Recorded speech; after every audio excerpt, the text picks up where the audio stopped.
Taurus! Hi, welcome to Mystic Queen PH. At ito ang inyong weekly reading for March 24 to 30, 2025. So if you're interested in private readings, meron tayong link sa description at sa pinned comment. Paka-check nyo lang information kung paano mag-book for a private reading. And please subscribe to our channel to show your support. Like, share this video.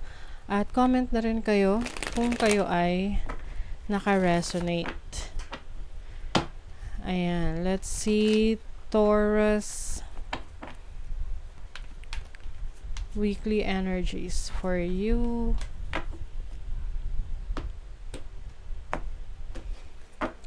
This is your overall energy, possible challenge, opportunity, blessing, energy ng inyong money, career, finances, at ng love life and family. Sa bottom of the deck, Queen of Pentacles. Oh, this is your energy. You are very successful in your career or your business. So, yung iba sa inyo, moving forward talaga. Meron kayong mga achievements sa inyong career, sa business. Ang dami, yung iba sa inyo, you are financially stable. You also have fulfillment in your desires, in your wishes. So, meron kayong mga natutupad na pangarap. Yung iba, nakabili ng sasakyan. Yung iba, meron na kayong ipon na talagang matagal nyong pinag-ipunan. Some of you, pwedeng meron kayong bakasyon. Bakasyon sa malayong lugar kasama ang inyong person.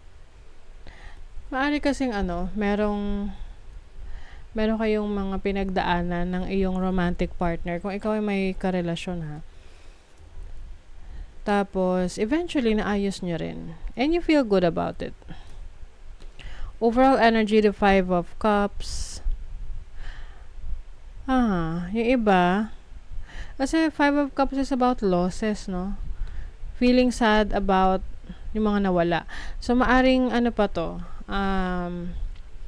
Mga energy pa to ng past na nangyari sa'yo at ngayon nare-realize mo na kung ano yung meron ka talaga, kung sino pa yung talagang nandyan para sa'yo, nagsusupport sa'yo.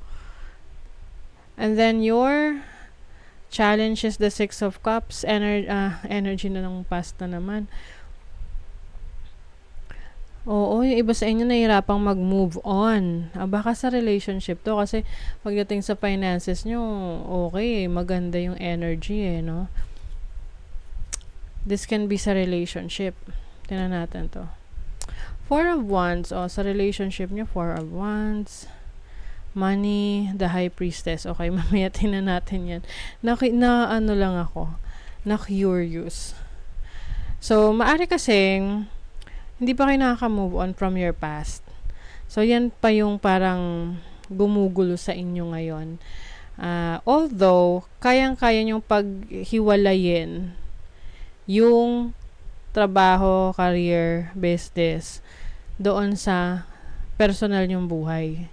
Kaya hindi kayo nagpapa-apekto, no? But some of you are very sad. Your opportunity is the Queen of Cups. This is the opportunity to focus on yourself, take care of yourself, alagaan yung sarili mo, yung mga pangangailangan mo. Practicing self-love, self-care. Your blessing is the Lovers. Okay. So, yung iba sa inyo, kung kayo ay nanggaling sa isang breakup, I think the blessing sa inyo ngayon is you will find someone na parang soulmate connection mo Maaring meron pang nakalaan talaga para sa'yo. Kaya yung iyong love life dito is celebration. And then, sa iyong money, career, finances, the High Priestess. Some of you, Taurus, ang career ninyo ay related sa spirituality. You may be a tarot reader, content creator, astrologer, or healer.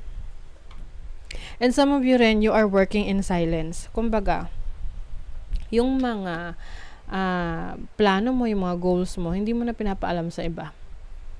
Kasi ayaw mo na, maapektuhan pa ng mga evil eyes. Kasi the more na kinakwento mo yung plano mo, the more na nakaka-attract yan ng envy, jealousy, 'di ba? So, you are working in silence. Sa love life, yung iba sa inyo, merong major event. Pwedeng a-attend kayo ng kasal or pwedeng kayo yung ikakasal. Yung iba naman, this can be an achievement sa family. Merong family member na naka-achieve ng goal nila. May awards, recognition. You're going to be very creative and playful at the same time. Yung iba sa inyo pagdating sa lakas, determinasyon, hindi kayo matinag, oo. Very malakas yung inyong stamina. Ano tong within a few weeks? Oh, okay. Kung meron kayo nakaaway, within a few weeks, meron makikipag-ayos sa inyo. I mean, makikipagbati yun.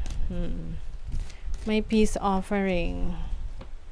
You have the sun. The sun is about your ego, lakas mo. So, maaring you are going to find strength in any challenge na kakaharapin mo. Imam Kueli. This is like your 4th house energy, no? Which is about your roots, your foundation. So, parang pinapatatag mo ang iyong pundasyon, ang iyong paniniwala. Some of you, pwedeng kayo ay babalik sa inyong hometown or pwedeng merong major event sa family kaya kailangan mong umuwi sa probinsya or sa hometown mo or home country. Digital detox, recalibrate, reset, and recharge. Ayan. And one thing as well is iba sa inyo iiwas muna social media or magbabawas kayo ng screen time ninyo para hindi na kayo masyadong ma-stress. Or pwede rin tong pagbabakasyon. Tenderness, show compassion and forgive what needs to be forgiven. So, ayun nga. Baka within a few weeks, it's either may hihingi ng tawad sa'yo or ikaw yung hihingi ng tawad sa isang taong nagawan mo ng pagkakamali. Oo. So, that is your reading, Taurus. Thank you so much. See you again.